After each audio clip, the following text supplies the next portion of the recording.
சூரத்துல் பக்ரா வசனம் 99 முதல் 103 வரை. நபியே, தெளிவான வசனங்களை உமக்கு நாம் அருளினோம். பாவிகளைத் தவிர வேறெவரும் அவற்றை மறுக்க மாட்டார்கள். அவர்கள் ஒப்பந்தம் செய்யும் போதெல்லாம் அவர்களில் ஒரு பிரிவினர் அதை தூக்கி எறியத்தானே செய்தனர். உண்மையில் அவர்களில் அதிகமானோர் இறை நம்பிக்கை கொள்ள மாட்டார்கள். அவர்களிடம் உள்ள வேதத்தை உண்மையாக்குகின்ற ஒரு தூதர் அல்லாஹ்விடமிருந்து அவர்களிடம் வந்தபோது, வேதம் வழங்கப்பெற்றோரில் ஒரு பிரிவினர் எதுவும் தெரியாதவர்களைப் போன்று அல்லாஹ்வின் வேதத்தை தமது முதுகுக்குப் பின்னால் தூக்கி எறிந்தனர். சுலைமானின் ஆட்சியில் ஷைத்தான்கள் படித்து காட்டியதை அவர்கள் பின்பற்றினார்கள். சுலைமான் நிராகரிக்கவில்லை, மாறாக ஷைத்தான்களே நிராகரித்தனர். அவர்கள் மக்களுக்கு சூனியத்தையும் பாபிலோனில் இருந்த ஹாரூத் மாரூத் ஆகிய 2 வானவர்களுக்கு அருளப்பெற்றதாக அவர்களே சொல்லிக் கொண்டதையும் கற்றுக் கொடுத்தார்கள். ஆனால் அவ்விருவரும் தாங்கள் இறைவனிடமிருந்து வந்துள்ள ஒரு சோதனையாகவே உள்ளோம், எனவே இறையை நிராகரிக்க வேண்டாம் என்று கூறாதவரை யாருக்கும் அதை கற்றுக் கொடுப்பதில்லை என்றும், ஒரு மனிதனுக்கும் அவனுடைய மனைவிக்கும் இடையே பிரிவினை உருவாக்கக்கூடியதை அவ்விருவரிடமிருந்தும் அவர்கள் கற்றனர் என்றும் கூறி வந்தனர். அதன் மூலம் அல்லாஹ்வின் உத்தரவின்றி யாருக்கும் அவர்கள் தீங்கிழைக்க இயலாது. அவர்கள் தமக்கு தீங்களிப்பதையும் பயன் தராததையுமே கற்கின்றனர். இதை கொள்முதல் செய்தவனுக்கு மறுமையில் எந்த பேரும் கிடையாது என்பதை அவர்கள் உறுதியாக தெரிந்தே உள்ளனர். எதற்கு பதிலாக தங்களை அவர்கள் விற்றார்களோ அது மிகவும் தீயது. இதை அவர்கள் அறிந்திருக்க வேண்டுமே. அவர்கள் இறை நம்பிக்கை கொண்டு இறைவனை அஞ்சினால் அவர்களுக்கு அல்லாஹ்விடமிருந்து கிடைக்கும் நற்கூலி சிறந்ததாகும். இதையும் அவர்கள் அறிந்திருக்க வேண்டுமே. வேதக்காரர்களான யூதர்கள் நபி ஸல்லல்லாஹு அலைஹி வஸல்லம் அவர்களது காலத்தில் மட்டுமின்றி முந்தைய காலத்திலும் இறை வேதத்தை தூக்கி எறிந்துவிட்டு மனம் போன போக்கில் நடந்து கொண்டதை இவ்வசனங்களில் இறைவன் விவரிக்கின்றான். 1வது வசனத்தில், நபியே, தெளிவான வசனங்களை உமக்கு நாம் அருளினோம் என்று அல்லாஹ் கூறியுள்ளான். அதாவது, முஹம்மதே, உமக்கு நாம் மிக தெளிவான அடையாளங்களை வழங்கியுள்ளோம். அவை நீர் நபிதான் என்பதை நிரூபிக்கின்றன. இறை வேதமான குர்ஆனில் இடம்பெற்றுள்ள உண்மைகள்தான் அந்த அடையாளங்கள் ஆகும்.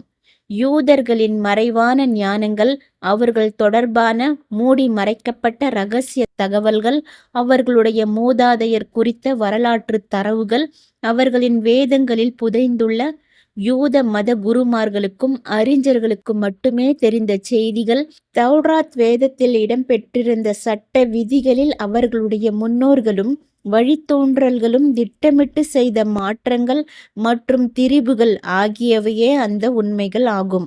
தன்னுடைய நபி முஹம்மது ஸல்லல்லாஹு அலைஹி வஸல்லம் அவர்களுக்கு தான் அருளிய வேதத்தில் அவற்றை அல்லாஹ் வெளிப்படுத்தினான். பொறாமையும் காழ்ப்புணர்ச்சியும் தம்மை அழிப்பதற்கு இடமளிக்காமல் நடுநிலையோடு சிந்திக்கின்ற ஒவ்வொருவருக்கும் இந்த பேருண்மைகள் தெரியாமல் இருக்காது. இப்னு ஜூரியா இப்னு அப்பாஸ் ரதியல்லாஹு அன்ஹு அவர்கள் கூறியதாவது, அல்லாஹ்வின் தூதர் ஸல்லல்லாஹு அலைஹி வஸல்லம் அவர்களிடம் இப்னு ஜூரியா அல் கத்வீனி என்பவர், முஹம்மதே, நாங்கள் அறிந்த எதையுமே நீர் எங்களிடம் கொண்டு வரவில்லை. அல்லாஹ் உம்மீது தெளிவான அத்தாட்சி எதையும் அருளவும் இல்லை. அப்படி இருந்திருந்தால் உம்மை நாங்கள் பின்பற்றி இருப்போம் என்று கூறினர். அவர் தொடர்பாகவே இந்த வசனத்தை அல்லாஹ் அருளினான். அல்லாஹ்வின் தூதர் ஸல்லல்லாஹு அலைஹி வஸல்லம் அவர்கள் நபியாக அனுப்பப்பெற்ற பொழுது யூதர்களிடம் வாங்கப்பட்ட உறுதிமொழியையும் தம்மை குறித்து அவர்களிடம் செய்யப்பட்ட ஒப்பந்தத்தையும் யூதர்களுக்கு நபி அவர்கள் நினைவுபடுத்தினார்கள். அப்பொழுது மாலிக் பின் அஸ்-சைஃப் என்ற யூதர், அல்லாஹ்வின் மீது சத்தியமாக முஹம்மது தொடர்பாக எங்களிடம் எந்த உடன்படிக்கையும் செய்யப்படவில்லை, எங்களிடம் எந்த உறுதிமொழியும் பெறப்படவும் இல்லை என்று கூறினார். அப்பொழுதுதான் உயர்ந்தோன் அல்லாஹ் அவர்கள் ஒப்பந்தம் செய்யும் போதெல்லாம் அவர்களில் ஒரு பிரிவினர் அதை தூக்கி எறிந்தனர் என்னும் வசனத்தை அருளினான். அவர்களில் அதிகமானோர் இறை நம்பிக்கை கொள்ள மாட்டார்கள் என்ற தொடர் குறித்து ஹசன் அல் பசரி ரஹமத்துல்லாஹி அலைஹி அவர்கள் கூறியதாவது, ஆம், இந்த பூமியில் அவர்கள் எதற்காக ஒப்பந்தம் செய்தாலும் அதை அவர்கள் தூக்கி எறியாமலும் முறிக்காமலும் இருந்ததே இல்லை. இன்று ஒப்பந்தம் செய்வார்கள், நாளைக்கே அதை முறித்து விடுவார்கள். இது குறித்து சுத்தி ரஹமத்துல்லாஹி அலைஹி அவர்கள் கூறுகையில், முஹம்மத் ஸல்லல்லாஹு அலைஹி வஸல்லம் அவர்கள் கொண்டு வந்த எதையும் அவர்கள் நம்ப மாட்டார்கள் என்று விளக்கமளித்தார்கள். தூக்கி எறிதல் என்பதற்கு ஒப்பந்தத்தை உடைப்பது என்று கதாதா ரஹமத்துல்லாஹி அலைஹி அவர்கள் பொருள் சொன்னார்கள். இப்னு ஜரீர் ரஹமத்துல்லாஹி அலைஹி அவர்கள் கூறியதாவது, தூக்கி எறிதல் என்பதை குறிக்க மூலத்தில் நஃப்த் என்னும் சொல் ஆளப்பட்டுள்ளது. இதற்கு வீசி எறிதல் அல்லது தூக்கி போடுதல் என்பதே சொற்பொருளாகும். கைவிடப்பட்ட அனாதைக்கு மன்ஃபூத், தூக்கி எறியப்பட்டவன் என்பர். பேரிச்சம்பழம் அல்லது உலர் திராட்சை போட்டு ஊற வைக்கப்பட்ட பானத்திற்கு நஃபீத் என்பர். கவிஞர் அபுல் அஸ்வத் அத்து அலி கூறினார், அவனது முகவரியை நீ கண்டு கொண்டாய், அதனால் அவனை நீ எறிந்து விட்டாய். உன் செருப்புகளில் இற்று போனதை நீ எறிவதை போன்று. வேதத்தை தூக்கி எறிந்த வேதக்காரர்கள். ஆக ஒப்பந்தங்களை கடைபிடிக்க வேண்டும், அவற்றின் விதிமுறைகளை செயல்படுத்த வேண்டும் என்றெல்லாம் உறுதிமொழி வாங்கியிருந்தும் கூட அந்த யூதர்கள் அவற்றை துச்சமாக மதித்ததால் அவர்களை இறைவன் இங்கு கண்டிக்கின்றான். இதனாலேயே யூதர்களுக்கு மட்டுமின்றி அனைத்துலக மக்களுக்கும் இறை தூதராக அனுப்பப்பெற்ற முஹம்மத் ஸல்லல்லாஹு அலைஹி வஸல்லம் அவர்களை யூதர்கள் ஏற்க மறுப்பதை பற்றி அடுத்த வசனத்தில் இறைவன் குறிப்பிடுகின்றான். முஹம்மத் ஸல்லல்லாஹு அலைஹி வஸல்லம் அவர்களின் தன்மைகள், குணநலன்கள் உள்ளிட்ட செய்திகள் யூதர்களின் வேதத்தில் இடம்பெற்றதுடன் அந்த இறுதி தூதரை பின்பற்றி நடந்து அவருக்கு ஆதரவும் ஒத்துழைப்பும் நல்க வேண்டும் எனவும் அவர்களுக்கு கட்டளையிடப்பட்டுள்ளது. உண்மையான வேதக்காரர்கள் குறித்து மற்றொரு வசனத்தில் அல்லாஹ் கூறுகின்றான், எழுத படிக்க தெரியாத நபியாகிய இந்த தூதரை அவர்கள் பின்பற்றுகின்றனர். தங்களிடம் உள்ள தௌராத்திலும் இஞ்சீலிலும் அவரை பற்றி எழுதப்பட்டிருப்பதை காண்கின்றனர். அவ்வாறே இந்த 101வது வசனத்திலும் அவர்களிடம் உள்ள வேதத்தை உண்மையாக்குகின்ற ஒரு தூதர் அல்லாஹ்விடமிருந்து அவர்களிடம் வந்தபோது, வேதம் வழங்கப்பெற்றோரில் ஒரு பிரிவினர் எதுவும் தெரியாதவர்களைப் போன்று அல்லாஹ்வின் வேதத்தை தமது முதுகுக்கு பின்னால் தூக்கி எறிந்தனர் என்று அல்லாஹ் கூறியுள்ளான். அதாவது அவர்களில் ஒரு பிரிவினர் தம் கையில் உள்ள இறை வேதத்தை தூக்கி எறிந்தனர். அதில் முஹம்மத் ஸல்லல்லாஹு அலைஹி வஸல்லம் அவர்களை பற்றிய நற்செய்தி சொல்லப்பட்டிருந்தது.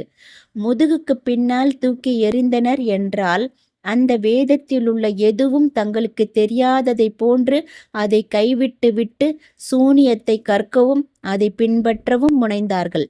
அதனால்தான் யூதர்கள் அல்லாஹ்வின் தூதர் ஸல்லல்லாஹு அலைஹி வஸல்லம் அவர்களுக்கு எதிராக சூழ்ச்சி செய்ய திட்டமிட்டார்கள்.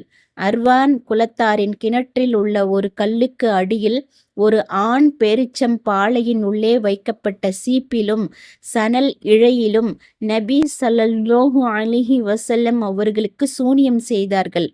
இதை பொறுப்பேற்று செய்தவன் லபீத் பின் அல் அஸ்லம் என்ற யூதன் ஆவான். ஆயினும் இதை அல்லாஹ் தன்னுடைய தூதர் முஹம்மத் ஸல்லல்லாஹு அலைஹி வஸல்லம் அவர்களுக்கு அறிவித்து கொடுத்தான். அந்த சூனியத்தின் தீங்கிலிருந்து அவர்களை காப்பாற்றி அவர்களுக்கு சுகமளித்தான். இது தொடர்பாக சஹீஹுல் புகாரி, சஹீஹுல் முஸ்லிம் ஆகிய நூற்களில் விரிவாக இடம்பெற்றுள்ளது. இது பற்றிய விளக்கம் பின்னர் இடம்பெறும் இன்ஷா அல்லாஹ். இந்த வசனம் குறித்து சுத்தி ரஹ்மத்துல்லாஹி அலைஹி அவர்கள் கூறியதாவது, யூதர்களிடம் முஹம்மத் ஸல்லல்லாஹு அலைஹி வஸல்லம் அவர்கள் இறை செய்திகளை கொண்டு வந்தபோது தௌராத்தின் மூலம் அவர்களை எதிர்த்து அவர்களிடம் யூதர்கள் தர்க்கம் புரிந்தனர். ஆனால் குர்ஆனும் தௌராத்தும் கருத்தால் ஒத்திருந்தது. எனவே தௌராத்தை அவர்கள் தூக்கி எறிந்தனர். ஆசிஃப் என்பவரின் நூலையும் ஹாருத் மாருத் ஆகியோரின் சூனியத்தையும் கையில் எடுத்து கொண்டனர். அவை குர்ஆனுக்கு ஒத்துப்போகவில்லை.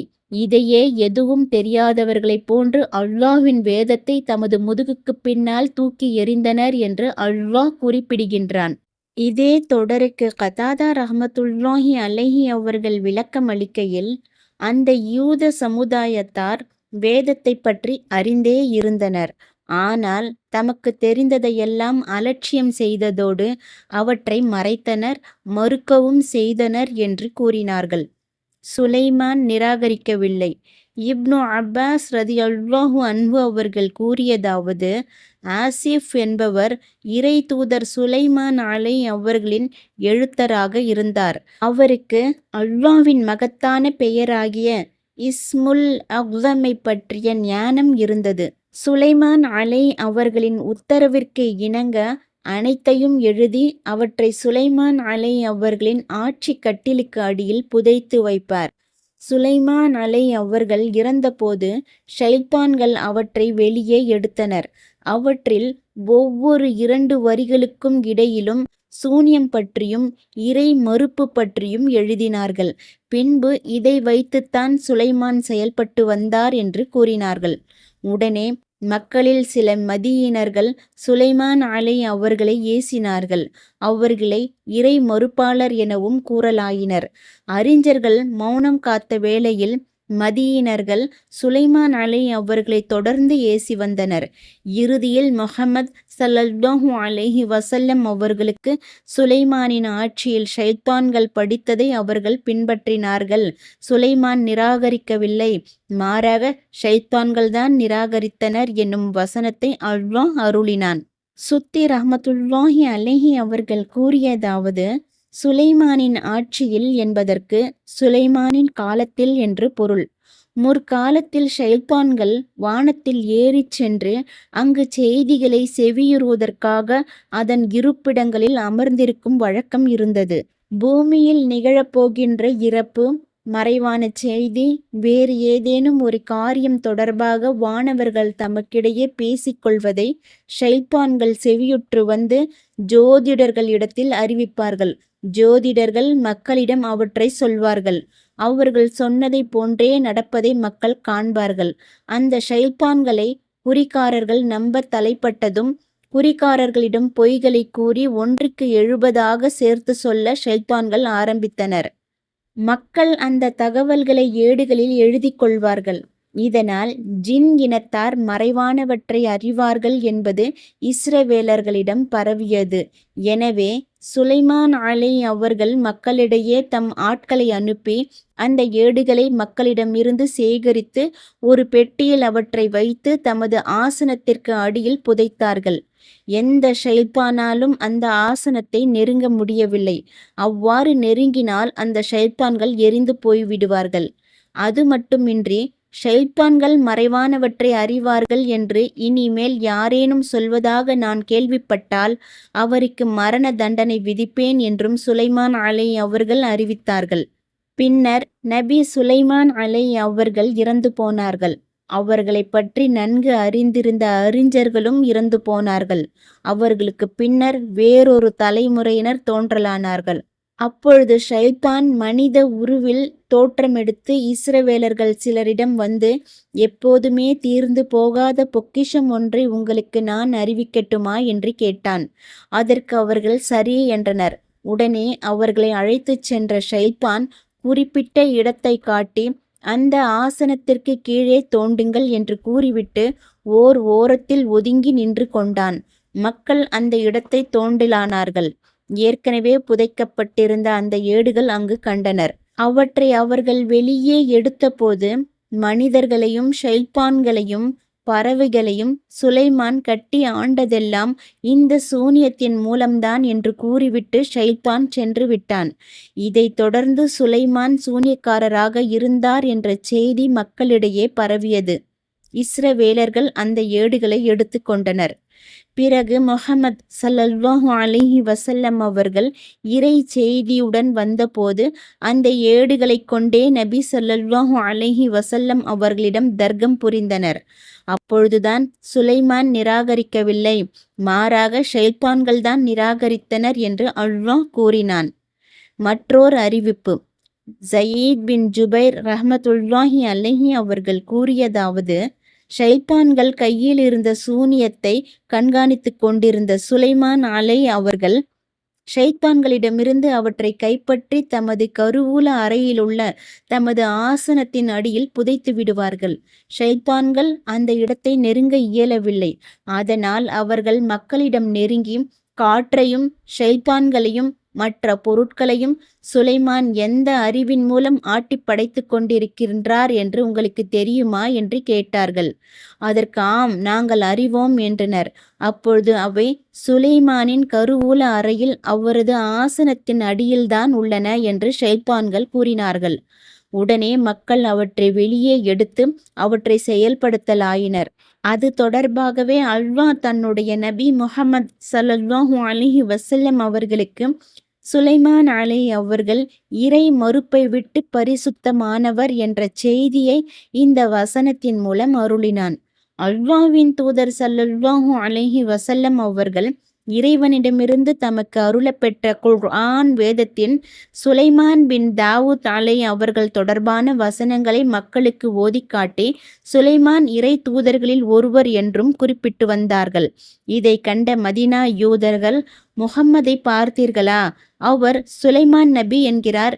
சத்தியமாக சுலைமான் ஒரு சூனியக்காரர்தான் என்று கூறினார்கள். அப்பொழுதுதான் இந்த வசனத்தை அல்லாஹ் அருளினான். மற்றொரு அறிவிப்பில் காணப்படுவதாவது, சுலைமான் அவர்கள் இறந்தபோது அல்லாஹ்வின் சாபத்திற்கு உரிய இப்லீஸ் மக்கள் முன்னால் நின்று சொற்பொழிவாற்றினான். மக்களே, சுலைமான் ஒரு நபியாக இருக்கவில்லை, மாறாக சூனியக்காரராகவே இருந்தார். அவருடைய வீடுகளிலும் உபயோகப் பொருட்களிலும் அவரது சூனியத்தை தேடி கண்டுபிடியுங்கள் என்றான். பின்னர் சூனியம் புதைக்கப்பட்டிருந்த இடத்தையும் மக்களுக்கு காட்டினான். அப்பொழுது மக்கள், சத்தியமாக சுலைமான் ஒரு சூனியக்காரர்தான், இதோ இதுதான் அவருடைய சூனிய ஏடுகள், இதை கொண்டே நம்மை அவர் அடிமைப்படுத்தினார், இதை கொண்டே நம்மை அடக்கி ஆண்டார் என்று கூறினார்கள்.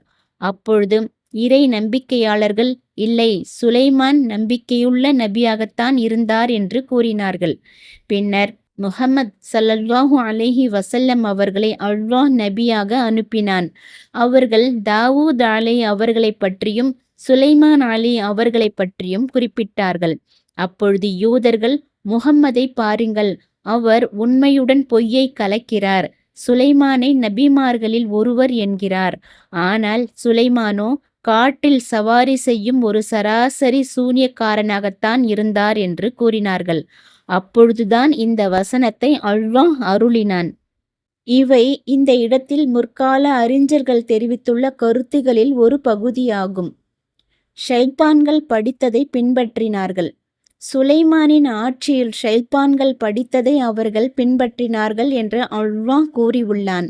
அதாவது, வேதம் வழங்கப்பெற்ற யூதர்கள் தங்கள் கைகளில் உள்ள அல்லாஹ்வின் வேதத்தை புறக்கணித்துவிட்டு அல்லாஹ்வின் தூதர் ஸல்லல்லாஹு அலைஹி வஸல்லம் அவர்களுக்கு மாறு செய்து கொண்டு ஷைத்தான்கள் படித்ததை பின்பற்றினார்கள். அதாவது, சுலைமானின் ஆட்சியில் ஷைத்தான்கள் எதை சொல்லிக் கொண்டும் பரப்பிக்கொண்டும் இருந்தார்களோ அதை பின்பற்றினார்கள். அடுத்து ஹசனல் பசரி ரஹ்மத்துல்லாஹி அலைஹி அவர்கள், சூனிய கலை சுலைமான் அவர்களின் காலத்திற்கு முன்பே இருந்தது என்று கூறியிருப்பது சரியான கருத்தாகும். இதில் ஐயமில்லை. ஏனெனில் சூனியக்காரர்கள் மூசா அவர்களின் காலத்திலேயே இருந்தனர். சுலைமான் பின் தாவூத் அவர்களோ மூசா அவர்களுக்கு பின்னர் தோன்றியவர் ஆவார். இதற்கு பின்வரும் வசனங்கள் சான்றாக உள்ளன. மூசாவுக்கு பின்னர் இஸ்ராயேல் மக்களில் உருவான ஒரு சமுதாயத்தை பற்றி நீர் அறியவில்லையா என்ற வசனத்தின் தொடர்ச்சியில் ஒரு வரலாற்று நிகழ்வை அல்லாஹ் குறிப்பிடுகின்றான். அதில் தாவூத் ஜாலூத்தை கொன்றார். அவருக்கு அல்லாஹ் ஆட்சி அதிகாரத்தையும் நுண்ணிய அறிவையும் வழங்கினான் என்று கூறியுள்ளான்.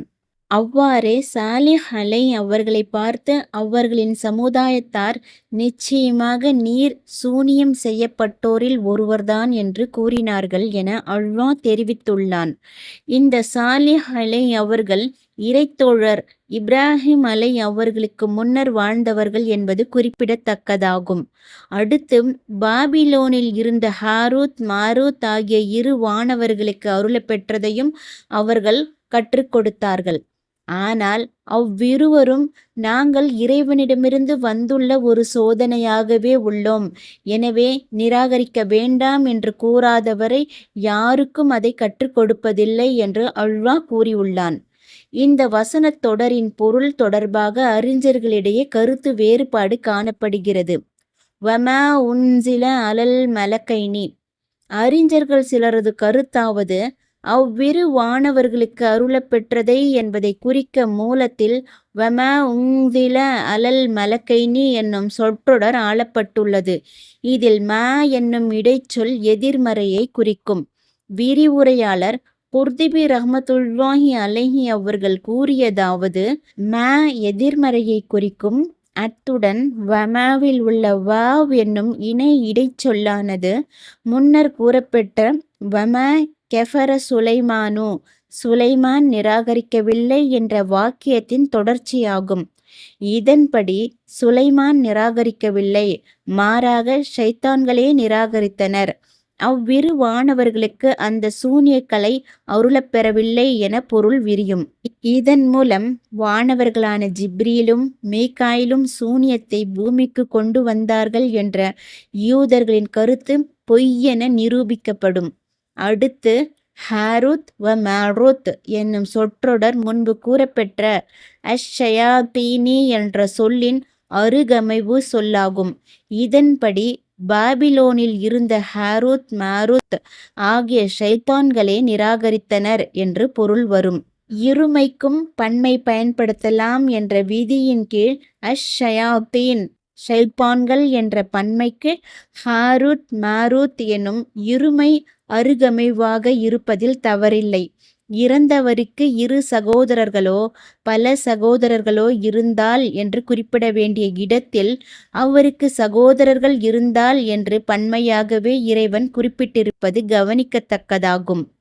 அல்லது ஹாரூத் மாரூத் இருவராக இருந்தாலும் அவர்களுடைய ஆதரவாளர்கள் பலர் இருந்ததை முன்னிட்டு இவ்வாறு பன்மையாக கூறியிருக்கலாம். அல்லது ஷைத்தான்களிலேயே இவ்விருவர்தான் அதிக குழப்பவாதிகள் என்பதால் இவ்விதம் குறிப்பிட்டிருக்கலாம். எப்படி இருந்தாலும் இதன்படி பாபிலோனில் இருந்து ஹாரூத் மாரூத் ஆகிய ஷைத்தான்களே நிராகரித்தனர், அவர்களே மக்களுக்கு சூனியத்தை கற்பித்தார்கள் என இத்தொடரின் பொருள் அமையும். இத்தொடருக்கு இவ்வாறு பொருள் கூறுவதே சிறந்ததும் ஏற்றதும் ஆகும். மற்ற பொருட்களை பொருட்படுத்த வேண்டியதில்லை என்று குர்துபி ரஹ்மத்துல்லாஹி அலைஹி அவர்கள் தெரிவிக்கிறார்கள். இப்னு ஜரீர் ரஹ்மத்துல்லாஹி அலைஹி அவர்கள் கூறியிருப்பதாவது, அவ்விரு வானவர்கள் மீது அது சூனியம் இறக்கப்படவில்லை என்றே இப்னு அப்பாஸ் ரதியல்லாஹு அன்ஹு அவர்களும் பொருள் கூறியதாக ஔஃபி ரஹ்மத்துல்லாஹி அலைஹி அவர்கள் தெரிவிக்கிறார்கள். இதே பொருளைத்தான் ரபியூ பின் அனஸ் ரஹ்மத்துல்லாஹி அலைஹி அவர்களும் தெரிவித்தார்கள். இதன்படி இவ்வசனத்தின் பொருள் இவ்வாறு அமையும்: சுலைமான் காலத்தில் ஷைத்தான்கள் சொல்லிக் காட்டிய சூனியத்தை அவர்கள் பின்பற்றினார்கள். ஆனால் சுலைமான் இறைவனை நிராகரிக்கவில்லை. அவ்விரு வானவர்களான ஜிப்ரீல் மற்றும் மீகாயில் மீது சூனியம் இறக்கப்படவில்லை, மாறாக ஷைத்தான்களே நிராகரித்தனர். பாபிலோனில் இருந்த ஹாரூத் மாரூத் ஆகியோர்தான் மக்களுக்கு சூனியத்தை கற்பித்தார்கள். இந்த கருத்தின்படி பாபிலோனில் இருந்த ஹாரூத் மற்றும் மாரூத் எனும் சொற்றொடர் வாசகத்தில் பின்னால் இடம்பெற்றிருந்தாலும் பொருளில் முன்னால் உள்ளதாக அமையும். இரு வானவர்கள் என்பது ஜிப்ரீல் மற்றும் மீகாயிலை குறிக்கும். இவ்விரு வானவர்களின் வாயிலாகவே இறைவன் சூனியத்தை அருளினான் என்று யூத சூனியக்காரர்கள் கூறி வந்தார்கள். அவர்களது கூற்று பொய் என்பதை தன் தூதர் முஹம்மது ஸல்லல்லாஹு அலைஹி வஸல்லம் அவர்களுக்கு தெரிவித்து, அவ்விருவரும் சூனியத்தை கொண்டு வரவும் இல்லை, சுலைமான் சூனியக்காரரும் அல்லர் என இறைவன் தெளிவுபடுத்துகின்றான். சூனியம் ஷைத்தான்களின் வேலை, பாபிலோனில் வைத்து அவர்கள்தான் அதை மக்களுக்கு கற்பித்தனர் என்றும் அல்லாஹ் தெரிவிக்கின்றான். அவ்வாறு மக்களுக்கு சூனியத்தை முன்னின்று கற்பித்தவர்கள் ஹாரூத் மாரூத் என்ற மனித ஷைத்தான்களே ஆவர். ஆகவே ஹாரூத் மற்றும் மாரூத் என்பது இரு மனிதர்களின் பெயர்களே ஆகும். மாற்று கருத்தும் மறுப்பும். இவ்வாறு எடுத்து எழுதிவிட்டு பின்னர் இக்கூற்றை இப்னு ஜரீர் ரஹ்மத்துல்லாஹி அலைஹி அவர்கள் மறுக்கவும் செய்கிறார்கள். வமா உந்தில என்பதிலுள்ள மா என்னும் இடைச்சொல் எதிர்மறையை குறிக்காது என்றும், அது அல்லதி என்ற மறுபெயர் ஒட்டுவின் பொருள் கொண்டதாகும் என்றும் அவர் குறிப்பிட்டு அது தொடர்பாக விரிவாக பேசுகிறார். அத்துடன் ஹாரூத் மற்றும் மாரூத் ஆகியோர் இரு வானவர்கள் என்றும், அவர்களை அல்லாஹ் பூமிக்கு அனுப்பி வைத்து சூனியத்தை கற்றுக் கொடுக்க அனுமதி அளித்தான் என்றும் அவர் வாதிடுகிறார். இதன் மூலம் தன் அடியார்களை சோதிப்பது அல்லாஹ்வின் நோக்கமாகும். அதே நேரத்தில் சூனியம் என்பது தடை செய்யப்பட்ட ஒன்றாகும் என்பதை தூதர்கள் வாயிலாக தன் அடியார்களுக்கு விளக்கவும் செய்தான். அல்லாஹ் ஹாரூத் மாரூத் ஆகிய வானவர்கள் தங்களுக்கு இடப்பட்ட கட்டளையை செய்தார்களே தவிர வேறொன்றும் இல்லை. இப்னு ஜரீர் ரஹ்மத்துல்லாஹி அலைஹி அவர்களது கூற்றுப்படி அந்த ஷைத்தான்கள் சூனியத்தையும் பாபிலோனில் இருந்த ஹாரூத் மாரூத் ஆகிய வானவர்களுக்கு அருளப்பெற்றதையும் மக்களுக்கு கற்றுக் கொடுத்தார்கள் என பொருள் வரும். ஆனால் இது மிகவும் வினோதமான கருத்தாகும். அதைவிட வினோதம் என்னவென்றால், ஹாரூத் மாரூத் என்பது ஜின்களில் உள்ள இரு குலத்தாருக்கு பெயர் என்று இப்னு ஹஸ்ம் ரஹ்மத்துல்லாஹி அலைஹி அவர்கள் கூறியிருப்பதுதான். ஹாரூத் மாரூத் சம்பவம். மேற்கண்ட ஹாரூத் மாரூத் ஆகிய இருவரின் சம்பவம் தொடர்பாக பல்வேறு அறிவிப்புகள் காணப்படுகின்றன. அவை முஜாஹித், சுத்தி, ஹசன் பஸரி, கதாதா, அபுல் ஆலியா, ஜுஹ்ரி, ரபீவு பின் அனஸ், முகாத்தில் பின் ஹையான் ரஹ்மத்துல்லாஹி அலைஹி போன்ற தாபிஉக்களில் ஒரு குழுவினிடமிருந்து அறிவிக்கப்பட்டுள்ளன. முற்கால மற்றும் பிற்கால குர்ஆன் விரிவுரையாளர்களில் பலர் அந்த நிகழ்ச்சியை கூறியுள்ளனர். ஆனால் அவை அனைத்துமே இஸ்ரவேலர்களின் தகவல்களை அடிப்படையாக கொண்டவையாகும். உண்மையானவரும் உண்மையாக்கப்பட்டவருமான முஹம்மது ஸல்லல்லாஹு அலைஹி வஸல்லம் அவர்களிடமிருந்து ஆதாரபூர்வமான ஹதீஸ் எதுவுமே இது குறித்து இடம்பெறவில்லை. இந்த சம்பவத்தை குர்ஆன் விரிவாகவோ விவரமாகவோ இல்லாமல் சுருக்கமாகவே குறிப்பிட்டுள்ளது. எனவே குர்ஆனில் வந்ததை நாம் நம்புவோம். உண்மை அல்லாஹுக்கே தெரியும். அடுத்து, அவ்விருவரும் நாங்கள் இறைவனிடமிருந்து வந்துள்ள ஒரு சோதனையாகவே உள்ளோம், எனவே நிராகரிக்க வேண்டாம் என்று கூறாதவரை யாருக்கும் அதை கற்றுக் கொடுப்பதில்லை என்று அல்லாஹ் கூறியுள்ளான். இது தொடர்பாக ஹசன் பஸரி ரஹ்மத்துல்லாஹி அலைஹி அவர்கள் கூறியதாவது: ஆம், அவ்விரு வானவர்களும் சூனியத்தை கொண்டு வந்தனர். அதன் மூலம் மக்களை இறைவன் சோதிக்க விரும்பியதையே அவர்கள் கற்பித்தார்கள். எனவேதான் அவ்விருவரும் நாங்கள் இறைவனிடமிருந்து வந்துள்ள ஒரு சோதனையாகவே உள்ளோம், எனவே நிராகரிக்க வேண்டாம் என்று கூறி அதை யாருக்கும் கற்றுத்தரக்கூடாது என்று உறுதிமொழி பெற்ற பின்னரே மக்களுக்கு சூனியத்தை சொல்லிக் கொடுத்தார்கள். கதாதா ரஹ்மத்துல்லாஹி அலைஹி அவர்கள் கூறியதாவது: தாங்கள் ஒரு சோதனை என்று கூறிய பின்னரே யாருக்கும் அதை கற்றுத்தர வேண்டும் என அவர்களிடம் உறுதிமொழி வாங்கப்பட்டது. இப்னு ஜுரைர் ரஹ்மத்துல்லாஹி அலைஹி அவர்கள் கூறியதாவது: இறை மறுப்பாளனே சூனியம் செய்ய துணிவான், மற்றவர்களுக்கு அந்த துணிச்சல் வராது. இந்த வசனத்தில் சோதனை என்பதை குறிக்க மூலத்தில் ஃபித்னா என்னும் சொல் ஆளப்பட்டுள்ளது. இதற்கு சோதனை, பரீட்சை என்று பொருள். பின்வரும் கவிதையில் இப்பொருளியே இச்சொல் ஆளப்பட்டுள்ளது. மக்கள் தமது மார்க்க விஷயத்தில் சோதனைக்கு ஆளாக்கப்பட்டனர். நெடிய அத்தீங்கிலிருந்து அஹ்பானின் புதல்வர் மட்டுமே தப்பித்தார். அவ்வாறே, இறைவா, இது உன்னுடைய சோதனையே அன்றி வேறில்லை என்று மூசா அவர்கள் கூறியதாக வந்துள்ள இறை வசனமும் இதில் அடங்கும். வேண்டாம் சூனியம். இந்த வசனத்தை ஆதாரமாகக் கொண்டு சூனியம் கற்பது இறை மறுப்பு ஆகும் என்று சிலர் கூறுகிறார்கள். பின்வரும் ஹதீஸை தங்கள் கூற்றுக்குச் சான்றாக இவர்கள் காட்டுகிறார்கள். ஒருவர் சூனியக்காரனிடம் அல்லது குறி சொல்பவனிடம் சென்று அவன் கூறுவதை உண்மை என நம்பினால் அவர் முஹம்மது ஸல்லல்லாஹு அலைஹி வஸல்லம் அவர்களுக்கு அருளப்பெற்ற வேதத்தை மறுத்தவர் ஆவார். அடுத்து, ஒரு மனிதனுக்கும் அவனுடைய மனைவிக்கும் இடையே பிரிவினை உருவாக்கக்கூடியதையே அவ்விருவரிடம் இருந்தும் அவர்கள் கற்றனர் என்று அல்லாஹ் கூறியுள்ளான். அதாவது, மக்கள் அந்த சூனிய கலையில் ஒரு சில இழிவான செயல்முறைகளையே அந்த ஹாரூத் மற்றும் மாரூத்திடமிருந்து கற்றனர். இணக்கமாகவும் இணைந்து வாழ்ந்து வருகின்ற கணவன் மனைவிக்கு இடையே அந்த சூனியத்தை கொண்டு பிரிவினையை உண்டாக்கும் வித்தையை கற்றார்கள். இது ஷைத்தானின் செயல்களில் ஒன்றாகும்.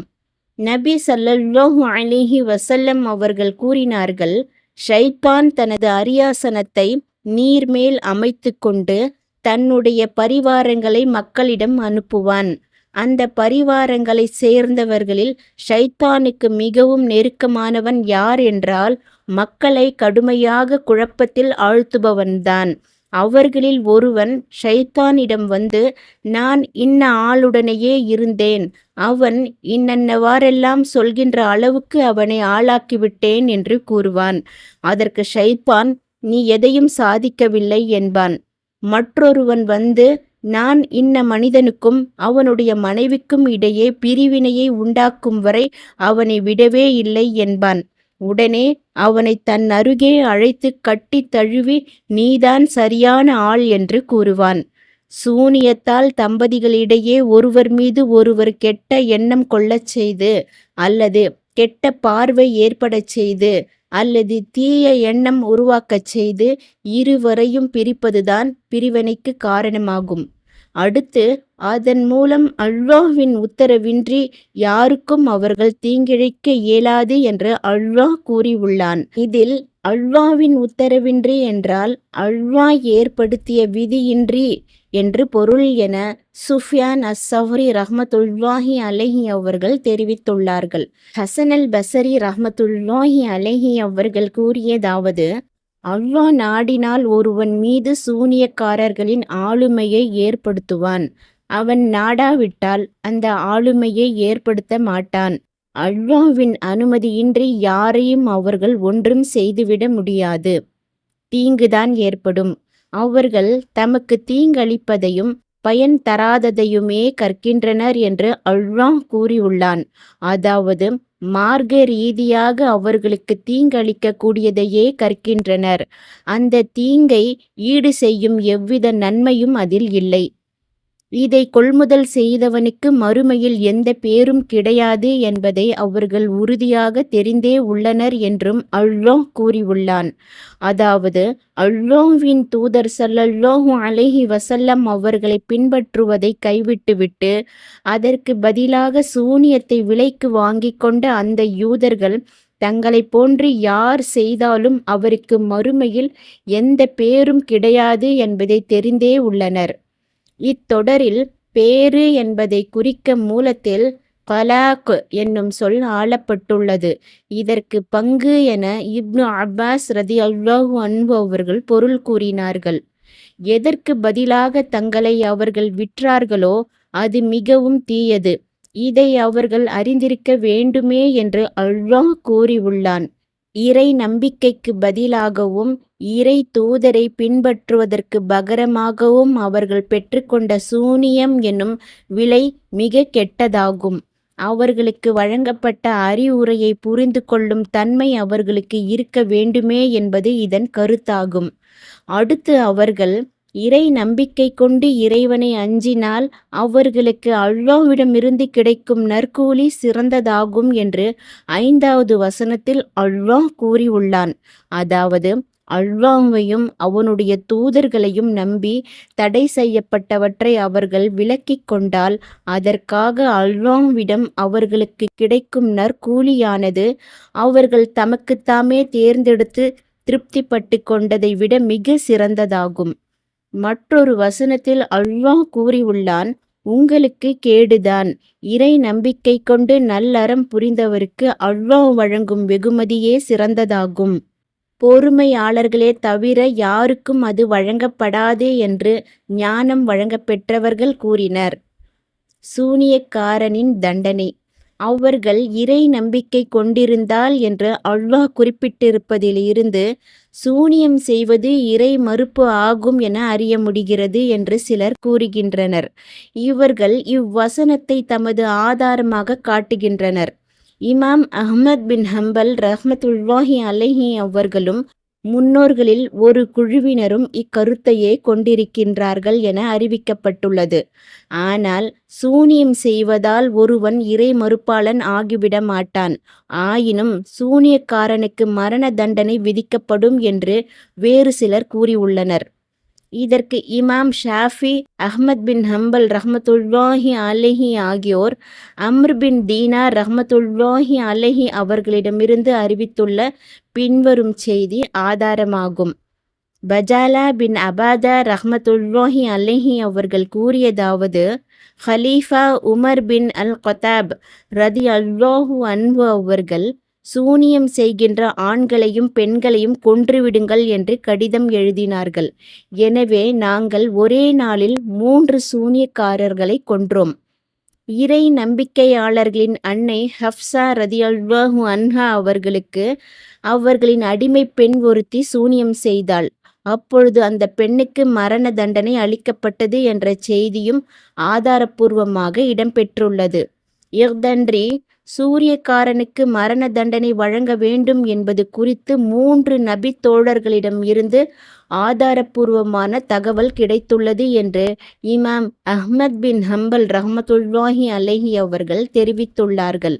அல்லாஹ்வின் தூதர் ஸல்லல்லாஹு அலைஹி வஸல்லம் அவர்கள் கூறினார்கள், சூரியக்காரனுக்கு உரிய தண்டனை அவனை வாளால் கொல்வதாகும். ஜுந்துப் அல் அஸ்தி ரலியல்லாஹு அன்ஹு அவர்கள் அறிவித்துள்ள இந்த ஹதீஸ் திர்மிதியில் இடம்பெற்றுள்ளது. மேற்கண்ட உமர் ரலியல்லாஹு அன்ஹு அவர்கள் தொடர்பான சம்பவத்திலும் ஹப்சா ரலியல்லாஹு அன்ஹா அவர்கள் தொடர்பான சம்பவத்திலும் குறிப்பிடப்பெற்ற அந்த சூனியமானது இணை வைப்புக்கு இட்டுச் செல்லும் சூனியமாகும் என ஷாஃபி ரஹ்மத்துல்லாஹி அலைஹி அவர்கள் விளக்கமளித்துள்ளார்கள். அல்லாஹ்வே அறிந்தவன். சூனியம் என்பது உண்மையா? ராசி ரஹ்மத்துல்லாஹி அலைஹி அவர்கள் தமது விரிவுரையில் கூறியதாவது, மோத்தசிலா என்னும் பிரிவினர் சூனியம் என்று ஒன்று இருப்பதையே மறுத்தார்கள். சூனியத்தின் இருப்பை யாரேனும் நம்பினால் அவரை இறை மறுப்பாளர் என்று கூட அவர்கள் கூறியதுண்டு. ஆனால் நபி வழி நடப்போர் அஹ்லுல் சுன்னா ஆகாயத்தில் பறப்பதற்கும் மனிதனை கழுதை போன்றும் கழுதையை மனிதனைப் போன்றும் மாற்றுவதற்கும் ஒரு சூனியக்காரனுக்கு முடியும் என்கிறார்கள். எனினும் சூனியக்காரன் அந்த மந்திரங்களையும் குறிப்பிட்ட வார்த்தைகளையும் உச்சரிக்கும்போது அல்லாஹ்தான் அவ்வாறு படைக்கின்றான். அவ்வாறு படைப்பதில் கோள்களோ நட்சத்திரங்களோ எந்த தாக்குதலையும் ஏற்படுத்துவதில்லை என்பது அவர்களின் வாதமாகும். ஆனால் கிரேக்க தத்துவவாதிகள், ஜோதிடர்கள், அக்னி ஆராதனையாளர்கள் ஆகியோர் கோள்களும் நட்சத்திரங்களுமே இந்த மாற்றத்திற்கு காரணம் என்று கூறுகிறார்கள். சூனியம் உண்டு என்பதற்கும் அது அல்லாஹ்வின் படைப்பால்தான் நிகழ்கிறது என்பதற்கும் அதன் மூலம் அல்லாஹ்வின் உத்தரவின்றி யாருக்கும் அவர்கள் தீங்கிழைக்க இயலாது என்கின்ற வசனம் ஆதாரமாக காட்டப்பட்டுள்ளது. அது மட்டுமின்றி அல்லாஹ்வின் தூதர் ஸல்லல்லாஹு அலைஹி வஸல்லம் அவர்களுக்கு சூனியம் செய்யப்பட்டது, அவர்களின் உடலில் அது வேலை செய்தது ஆகிய தகவல்களும் ஆதாரங்களாக காட்டப்படுகின்றன. சூனியத்தின் வகைகள்.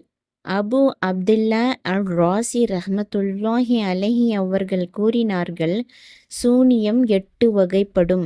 1. கல்தானியர்களின் சூனியம்.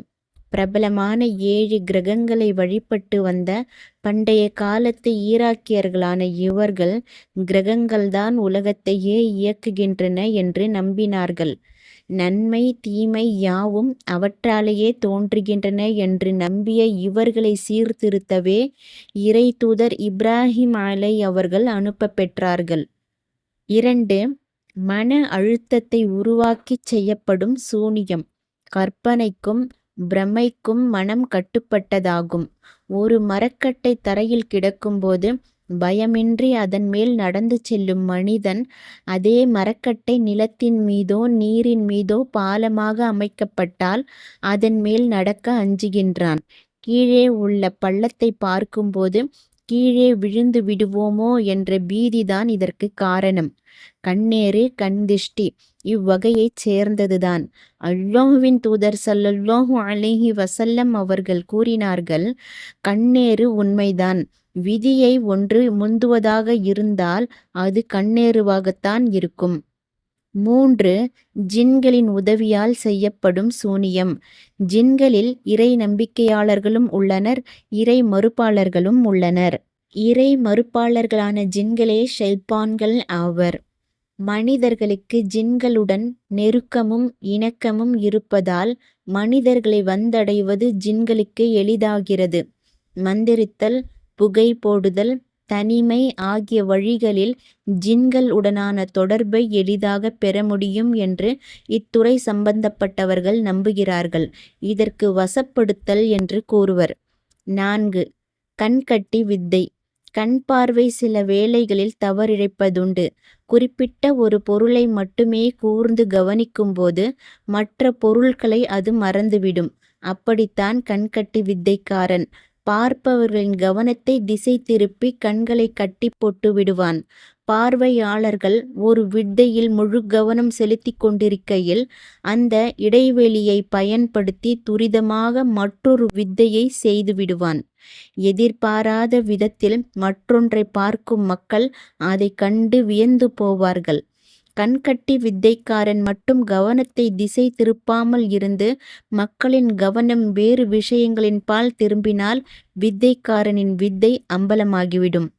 ஃபிர்அவுனுக்கு முன்னிலையில் சூனியக்காரர்கள் செய்து காட்டியது இந்த வகை வித்தைதான் என்று விரிவுரையாளர்கள் சிலர் தெரிவித்துள்ளனர்.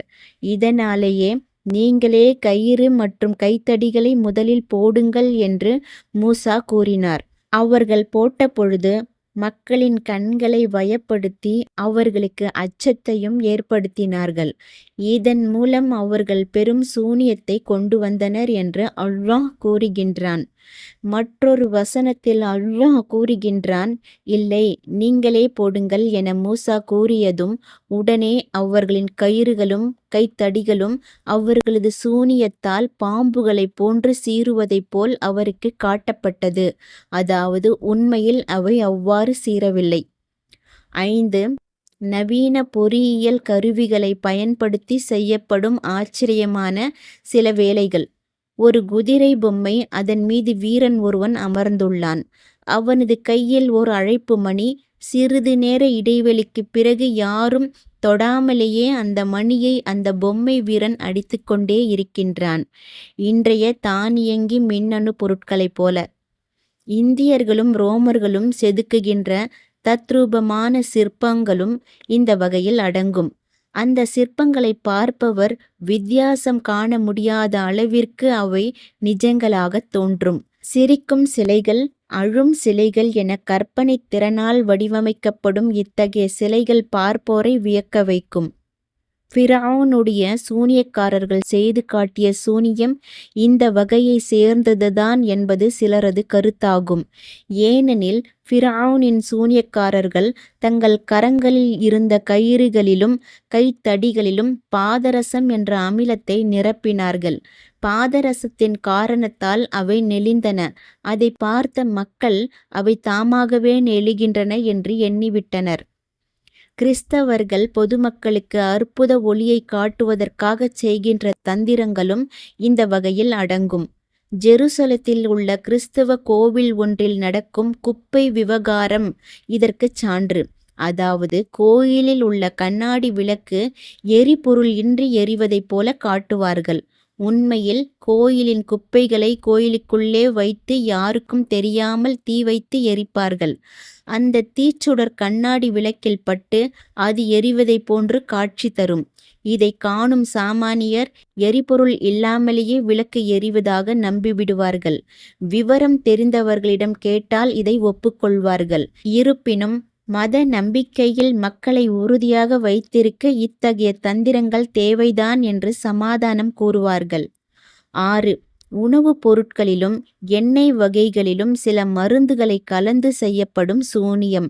காந்தம் இருப்பதைப் போன்று மருந்து பொருட்களுக்கு சில தனித்தன்மைகள் இருப்பதை மறுப்பதற்கில்லை. தங்களை சாதுக்கள் என்று சொல்லிக்கொள்ளும் சிலர் இத்தகைய மருந்துகளை பயன்படுத்தியே பாமர மக்களை ஏமாற்றி வருகிறார்கள்.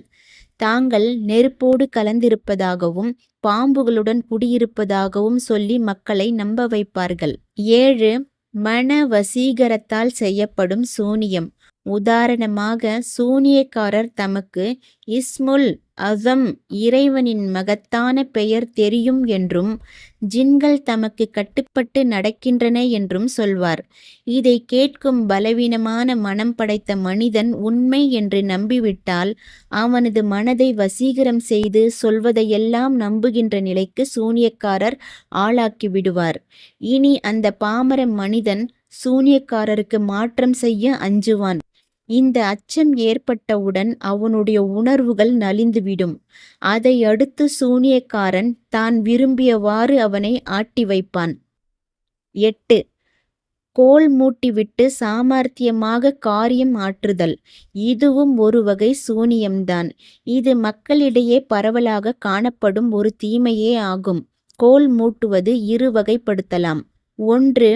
மக்கள் மத்தியில் பிளவை உண்டாக்கும் வகையில் கோல் மூட்டுதல்.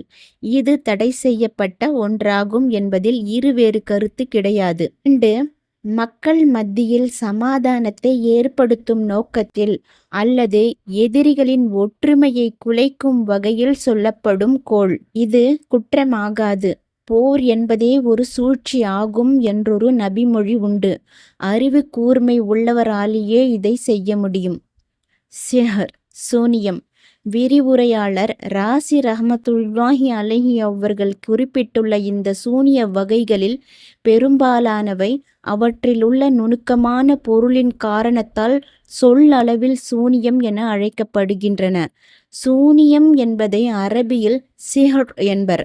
இதற்கு நுணுக்கமானது, காரணம் தெரியாதது என்பதே சொற்பொருளாகும்.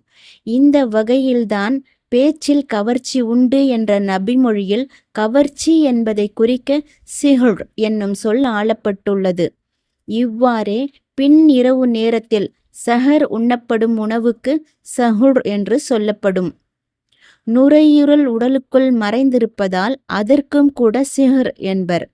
பத்ரு போர் நாளன்று உத்பாவை குறித்து அபுஜஹல் சொன்னபோது அச்சத்தால் அவரது நுரையீரல் உப்பிவிட்டது என்றான். ஆயிஷா ரதியல்லாஹு அன்ஹா அவர்கள், நபி ஸல்லல்லாஹு அலைஹி வஸல்லம் அவர்கள் என் நுரையீரலுக்கும் நெஞ்சுக்கும் இடையே இருந்தபோதுதான் அவர்களது உயிர் பிரிந்தது என்று குறிப்பிட்டார்கள். விரிவுரையாளர் குர்துபி ரஹ்மத்துல்லாஹி அலைஹி அவர்கள் கூறியிருப்பதாவது, நம் கொள்கைப்படி சூனியம் என்பது உண்மைதான். அதற்கு யதார்த்தம் உண்டு. சூனியத்தின் போது தான் நாடுவதை இறைவன் படைக்கின்றான். ஆனால் முஅத்தசிலா என்னும் பிரிவினர் அபு இஸ்ஹாக் அல் இஸ்ஃபராயினி ரஹ்மத்துல்லாஹி அலைஹி என்ற ஷாஃபி அறிஞர் ஆகியோர் சூனியம் என்பது வெறும் கற்பனைதான், பிரமைதான் என்று கூறுகின்றனர். சூனியத்தில் பல வகை உண்டு. 1. கையால் செய்யப்படும் தந்திரம். 2. வாயால் சொல்லப்படும் மந்திரம். 3. ஷைத்தான்களின் வாக்கு. 4. மருந்து. 5. புகை. நபி ஸல்லல்லாஹு அலைஹி வஸல்லம் அவர்கள் பேச்சில் கவர்ச்சி உண்டு என்று சொன்னபோது சிஹர் என்னும் சொல்லையே பயன்படுத்தினார்கள். இது சிலர் கூறுவதைப் போன்று பேச்சுக்கலையை பாராட்டுவதாகவும் இருக்கலாம், அல்லது அளவுக்கு அதிகமான இலக்கியத்தை பழிப்பதாகவும் இருக்கலாம். பொய்யையும் உண்மையாக சித்தரிக்கின்ற ஆற்றல் பேச்சுக்கலைக்கு இருப்பதால் இரண்டாவது கருத்தே சரியெனப்படுகிறது. உங்களில் சிலர் மற்றவரை விட திறமையோடு வாதிட்டு தமது நிலையை வெளிப்படுத்துவதால் அவருக்கு சாதகமான தீர்ப்பை நான் வழங்கிவிடுவதுண்டு என்று நபி ஸல்லல்லாஹு அலைஹி வஸல்லம் அவர்கள் குறிப்பிட்டது இங்கு கவனிக்கத்தக்கதாகும். சூனியம் கற்கலாமா? சூனிய கலையை கற்பது, அதை செயல்படுத்துவது குறித்து அறிஞர்களிடையே கருத்து வேறுபாடு நிலவுகிறது. சூனியத்தை கற்பதன் மூலமும் அதை செயல்படுத்துவதன் மூலமும் ஒருவர் இறை மறுப்பாளர் ஆகிவிடுவார் என இமாம் அபு ஹனீஃபா, மாலிக் மற்றும் அஹ்மத் ரஹ்மத்துல்லாஹி அலைஹி ஆகியோர் கூறியுள்ளனர். ஒருவர் சூனியத்திலிருந்து பாதுகாப்பு பெறுவதற்காகவோ அல்லது அதிலிருந்து தற்காத்து கொள்வதற்காகவோ சூனியத்தை கற்றால் அவர் இறை மறுப்பாளர் ஆக மாட்டார். சூனியம் செய்வது அனுமதிக்கப்பட்டது என்றோ அல்லது அது தமக்கு பயன் தரும் என்றோ நம்பி அதை ஒருவர் கற்றால் அவர் இறை மறுப்பாளர் ஆவார். அதைப்போன்றே ஒருவர் தாம் நாடியதை தமக்கு ஷைத்தான்கள் செய்து தரும் என்று நம்பினால் அவரும் இறை மறுப்பாளர் ஆவார். இவ்வாறு அபு ஹனீஃபா ரஹ்மத்துல்லாஹி அலைஹி அவர்களுடைய தோழர்களில் சிலர் கூறுகின்றனர். ஷாஃபி ரஹ்மத்துல்லாஹி அலைஹி அவர்கள் கூறியதாவது, ஒருவர் சூனிய கலையை பயின்றால் நீ பயின்ற சூனியம் பற்றி நம்மிடம் சொல் என்று அவர்களிடம் விளக்கம் கேட்போம். அவர் பாபிலோனிய மக்கள் நம்பியதைப் போன்று இறை மறுப்புக்கு வழிகோலக்கூடிய வகையில் விளக்கம் கூறினாள். அதாவது 7 கிரகங்களுடன் தமக்கு நெருக்கம் இருப்பதாகவும் அவற்றிடம் தாம் எதை கோரினாலும் அவை நிறைவேற்றி தரும் என்றும் விளக்கம் கூறினால் அவர் இறை மறுப்பாளர் ஆவார். இறை மறுப்புக்கு இட்டுச் செல்லாதவாறு அவர் விளக்கம் கூறினாலும் அந்த சூனியம் அனுமதிக்கப்பட்டது என்று நம்பினால் அப்பொழுதும் அவர் இறை மறுப்பாளர் ஆவார். ஒருவர் சூனியத்தால் ஒருவரை கொன்றுவிட்டால் அவருக்கு மரண தண்டனை விதிக்கப்படும். இது மாலிக், ஷாஃபி மற்றும் அஹ்மத் ரஹ்மத்துல்லாஹி அலைஹி ஆகியோரின் கருத்தாகும். அபு ஹனீஃபா ரஹ்மத்துல்லாஹி அலைஹி அவர்கள், ஒருவன் பல முறைகள் அவ்வாறு கொலை செய்திருந்தால்தான் அல்லது குறிப்பிட்ட ஒருவரின் கொலை தொடர்பாக ஒப்புதல் வாக்குமூலம் அளித்தால்தான் அவனுக்கு மரண தண்டனை விதிக்கப்படும் என்று கூறியுள்ளார்கள். சூனியக்காரன் ஒருவரை கொலை செய்தால் அவன் கொல்லப்படுவான். இது அவன் செய்த கொலைக்கான தண்டனை ஆகும் என்று ஷாஃபி ரஹ்மத்துல்லாஹி அலைஹி அவர்களை தவிர மற்ற அனைவரும் கூறியுள்ளனர். ஷாஃபி ரஹ்மத்துல்லாஹி அலைஹி அவர்களோ அது பழிக்கு பழியாகும் என்று கூறுகிறார்கள். ஒரு சூனியக்காரன் பாவ மன்னிப்பு கோரினால் அது ஏற்கப்படுமா? மாலிக், அபு ஹனீஃபா மற்றும் அஹ்மத் ரஹ்மத்துல்லாஹி அலைஹி ஆகியோரின் பிரபலமான கருத்துப்படி அவனது பாவ மன்னிப்பு கோரிக்கை ஏற்கப்படாது. ஆனால் ஷாஃபி ரஹ்மத்துல்லாஹி அலைஹி அவர்கள் ஏற்கப்படும் என்று கூறியுள்ளார்கள். அஹ்மத் ரஹ்மத்துல்லாஹி அலைஹி அவர்களும் மற்றொரு அறிவிப்பில் இவ்வாறே கூறியுள்ளார்கள். சூனியக்காரன் வேதக்காரனாக இருந்தால் முஸ்லிம் சூனியக்காரனை போன்றே அவனுக்கும் மரண தண்டனை விதிக்கப்படும். இது அபு ஹனீஃபா ரஹ்மத்துல்லாஹி அலைஹி அவர்களின் கருத்தாகும். ஆனால் மாலிக், ஷாஃபி மற்றும் அஹ்மத் ரஹ்மத்துல்லாஹி அலைஹி ஆகியோர் அவனுக்கு மரண தண்டனை விதிக்கப்படாது என்கின்றனர். இதற்கு சான்றாக நபி ஸல்லல்லாஹு அலைஹி வஸல்லம் அவர்களுக்கு சூனியம் செய்த லபீத் பின் அல் அக்ஸம் என்ற யூதனின் நிகழ்ச்சியை கூறுகின்றனர். சூனியம் செய்யக்கூடிய ஒரு முஸ்லிம் பெண் தொடர்பாகவும் அறிஞர்கள் கருத்து வேறுபாடு கொண்டுள்ளனர். அபு ஹனீஃபா ரஹ்மத்துல்லாஹி அலைஹி அவர்கள் அவளுக்கு மரண தண்டனை தரக்கூடாது, மாறாக சிறை தண்டனை விதிக்க வேண்டும் என்று கூறியுள்ளார்கள். மற்ற மூவரும் அவளுக்கு ஆணின் சட்டமே பொருந்தும் என்று கூறியுள்ளனர். அல்லாஹ்வே மிக அறிந்தவன். சட்ட விளக்கம். ஒருவன் செய்த சூனியத்தை அவனிடமே எடுக்க கோரலாமா? சயீத் பின் அல் முஸையப் ரஹ்மத்துல்லாஹி அலைஹி அவர்கள் இதற்கு அனுமதி உண்டு என்று கூறியுள்ளார்கள். இதை இமாம் புகாரி ரஹ்மத்துல்லாஹி அலைஹி அவர்கள் எழுதியுள்ளார்கள். சூனியம் செய்து வைக்கப்பட்ட பொட்டலத்தை பிரித்து பார்ப்பதில் தவறேதும் இல்லை என ஷாஃபி ரஹ்மத்துல்லாஹி அலைஹி அவர்கள் கூறியுள்ளார்கள். ஹசனல் பசரி ரஹ்மத்துல்லாஹி அலைஹி அவர்கள் இது வெறுக்கத்தக்கது என்று குறிப்பிட்டார்கள். இதற்கு பின்வரும் ஹதீஸ் சான்றாக அமைந்துள்ளது. நபி ஸல்லல்லாஹு அலைஹி வஸல்லம் அவர்களின் துணைவியார் ஆயிஷா ரதியல்லாஹு அன்ஹா அவர்கள் நபி ஸல்லல்லாஹு அலைஹி வஸல்லம் அவர்களிடம், அல்லாஹ்வின் தூதரே, தாங்கள் அதை பிரித்து பார்க்கலாம் அல்லவா என்று கேட்டார்கள். அதற்கு நபி ஸல்லல்லாஹு அலைஹி வஸல்லம் அவர்கள், அல்லாஹ் எனக்கு குணமளித்து விட்டான், எனவே அதை பிரித்து காட்டுவதன் மூலம் மக்களிடம் வன்மத்தை தூண்டி விடுவேனோ என்று அஞ்சுகின்றேன் என்றார்கள். வஹ்ப் ரஹ்மத்துல்லாஹி அலைஹி அவர்கள் கூறியதாவது, 7 இலந்தை இலைகளை எடுத்து அவற்றை நன்கு அரைத்து தண்ணீரில் கலந்து கொள்ள வேண்டும். பின்பு அந்த தண்ணீரில் ஆயத்துல் குர்சி என்னும் 255வது வசனத்தை ஓத வேண்டும். சூனியம் வைக்கப்பட்டவர் 3 மிடறுகள் அந்த தண்ணீரை அருந்தி எஞ்சிய தண்ணீரில் குளித்தால் அவருக்கு வைக்கப்பட்ட சூனியம் அகலும்.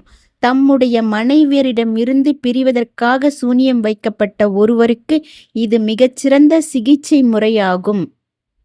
சூனியத்தை நீக்குவதற்காக செய்யப்படும் சிகிச்சை முறைகளில் மிகச் சிறந்தது அல்லாஹ் தன்னுடைய தூதருக்கு அதை நீக்குவதற்காக எதை அருளினானோ அதை ஓதுவதாகும். அவை குல் அஊது பிரப்பில் ஃபலக் மற்றும் குல் அஊது பிரப்பின் நாஸ் ஆகிய பாதுகாப்பு கோரக்கூடிய 2 அத்தியாயங்கள் ஆகும். ஒரு ஹதீஸில் இடம்பெற்றிருப்பதாவது, சூனியத்திலிருந்து பாதுகாப்பு கோரும் ஒருவர் இந்த 2 அத்தியாயங்களைப் போன்று வேறு எதை கொண்டும் பாதுகாப்பு கோரமாட்டார். அவ்வாறே ஆயத்துல் குர்சியை 255வது வசனத்தை ஓதுவதும் ஷைத்தானை விரட்டும்.